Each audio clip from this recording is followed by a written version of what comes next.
नमस्कार मित्रों, मैं Pandit Rishi Pandey, astrologer and vastu consultant. चंद्र दशा फल, चंद्रमा की महादशा जिसे गज दशा भी कहते हैं 10 वर्ष की होती है। यदि चंद्रमा द्वितीय स्थान पर हो तो क्या कहने, जातक जिस किसी कार्य में अपना हाथ लगाएगा वहीं पर वह उसको सिद्ध कर लेगा। चंद्रमा स्वराज का हो, वृष का हो, अपनी स्वराज का हो या त्रिकोण में बैठा हो तो ऐसा जातक यशस्वी व कीर्ति लाभ प्राप्त करता है।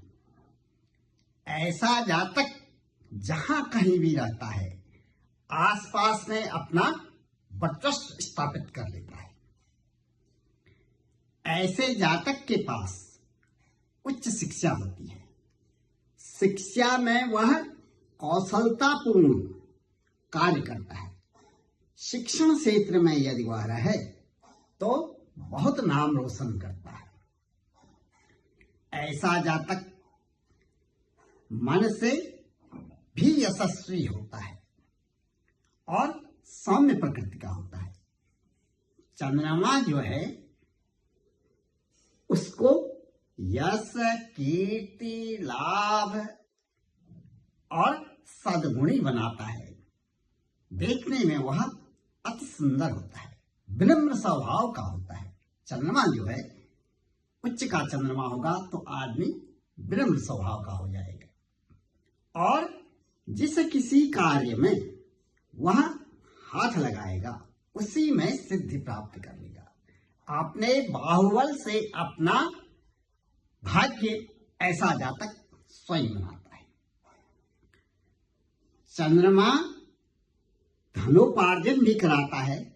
यदि वह व्यवसाय करे, चंद्र से संबंधित जैसे जलीय पदार्थ हैं, दूध है, दही है, घी है, कंप्यूटर्स के पार्ट्स हैं, सफेद कपड़ा है और टाइल्स वगैरह है, इन चीजों का अगर व्यापार करता है तो उसमें उच्च शिखर पर उसका व्यापार चलता रहता है।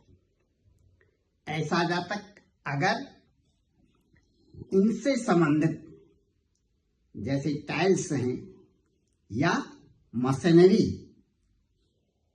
स्थापित करता है, कपड़े की मिल स्थापित करता है तो उसमें भी वह सफलता प्राप्त करता है। एक फैक्ट्री से अनेकों फैक्ट्री बना लेगा। ऐसा जातक बड़ा चतुर होता है। राजनीति में लोकसभा सदस्य, राज्यसभा सदस्य, यहां तक भी कि चीफ मिनिस्टर भी बनते देखा गया है, प्राइम मिनिस्टर बनते देखा गया है। यह जातक बड़ा ही यशस्वी और विपक्ष को भी अपने पक्ष में कर लेता है। चतुरता उसमें कूट कूट कर भरी रहती है। राजनीति में तो ऐसा जातक सफल होते देखे गए, वह राजनीति में असफल हो ही नहीं सकता है।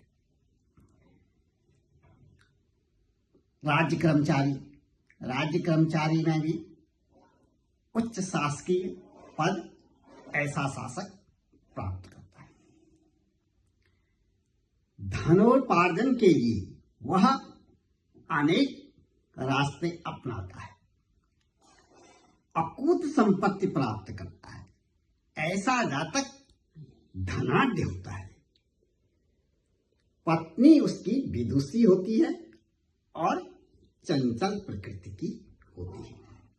यदि चंद्रमा नीच का हो तो आदमी का बौद्धिक स्तर कम हो जाता है, आदमी दिमाग से हीन होता है, वह चंचल प्रकृति का हो जाता है।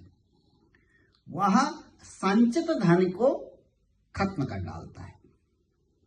ऐसा जातक अपने पिता द्वारा संचित धन, पिता द्वारा संचित संपत्ति, भू संपत्ति, उसको भी बेच डालता है। यदि वह इधर उधर भ्रमण के लिए निकलता है, वहां भी उसे असफलता ही हाथ में लगती है। लोक व्यवहार में भी वह सफल नहीं होते देखा गया है। एकांत में रहने का आदी हो जाता है और शरीर उसका दुर्बल हो जाता है। अनेक रोगों से वह जो है घिरा रहता है। रोग उसका साथ नहीं छोड़ते हैं और ऐसा करते करते वह अपने शरीर को छोड़ देता है। पत्नी भी उससे विमुख होती है, बच्चे भी उसका साथ नहीं देते हैं।